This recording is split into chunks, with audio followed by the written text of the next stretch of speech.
Hello everyone, my name is Bo Legaretta, and today we're going to be talking about the image of multiplication as well as the image of division using the box method. First things first, I have a volunteer first of all. My nephew Gage is here to help us out. He's currently in 5th grade, so he's going over math work right now just like this, very similar. So we have an expert here. And we're going to be using repeated addition. And Gage, if you can please come on up, buddy, and help us out with repeated addition. So we have, right here, Gage, we have the problem 5 times 7, Gage, and we know the answer to that is? It's 35. 35. However, there is another way, Gage, if you can come into the shop, buddy, so we can see you. Another thing we can do is, come right here a little bit, get into the shot. There we go. Is repeated addition, which would be what, Gage? You'd do 5 7 times, you'll get 35. Correct. So 5 plus 5 plus 5, 7 times is what we do.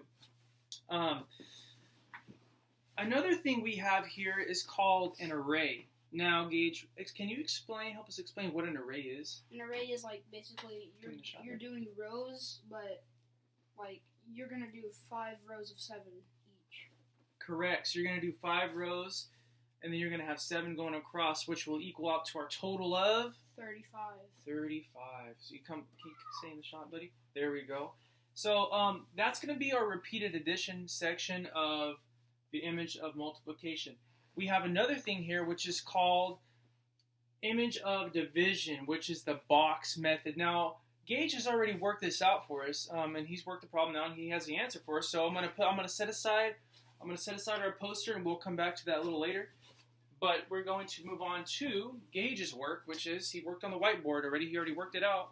So we're going to go over that right now. So I'm going to have Gage here with us, and he's going to walk us through it. So here's what we did first, right, Gage? We have the number 536 divided by 4, which equals what, bud? 134. 134. However, how do we do that? So we draw our box, and then we put our answer 134 on top. Okay. However, we know now our 4 that we're dividing by, our 4 goes to the left side of it. And then, Gage, what do we do next? You carry the 4 and then you do 5 minus 4 and you'll get 1. And then our 1 goes on? 1 goes on top. Correct. And then where does our 1 go here? You carry it to the 3 and then you do 13 minus 12 and then you'll get 1. And then we know how many times does 4 go into 13, Gage? 3 times. 3 times. So that's where we get our 3 from. So we have our numbers 1 and 3. And then our 1 from this question goes where?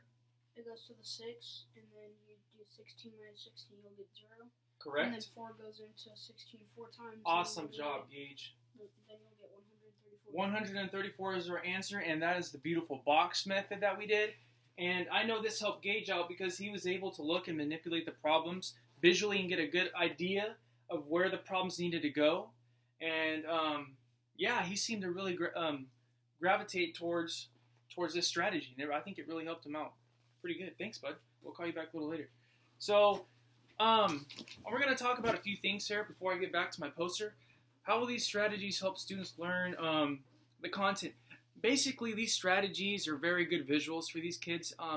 Like my nephew here, Gage, he was able to look at the problem and manipulate it with seeing that, okay, he has to carry over numbers, and then he gets to work with them physically. So he sees, gets a visual, and then he was able to use the whiteboard, which he really loved. I was able to show his work and dig deep into the answer. So I think kids, they can get a good idea and generate good information when they have a good visual and they're able to kind of be open-minded with their work and dig deep with it. And the relationship between multiplication and division basically is you have to master multiplication before working with division. Another thing is when kids do division problems, they're also using multiplication as well. That's what's considered also the inverse operation that ties in with multiplication and division. When multiplying a fraction, you first multiply, then you divide to simplify the fraction. So, which I have on my board right here, is 3/4 times 8/9 would equal 3 times 8, and then we would do 4 times 9. and then we would multiply straight across, which would be 3 times 8 is 24, 4 times 9 is 36, which would give us 24 over 36, and then once we simplify that, that would be 2/3. So that is how those two tie into one another. The references that I used for my video is mathlearningcenter.org. I used Prodigy, which is another great tool that I know my nephew Gage uses at school. He's able to play games on there and really really have fun learning and manipulating things. And then I also used our text. And Beckman states that visuals is a very good idea for kids to express themselves and to really go deep into the problem. And basically, one of the things that I seen that she had stated was how whenever they're able to have manipulatives to use with the visuals, that is just another way to help them grow within mathematics. And I know my nephew can say the same, that these strategies he used today were very helpful. Would you say so, Gage? Yep. So I know that it was a very good strategy, so I thank you guys for watching, and we'll see you later. Thank you, Gage, for helping, bud.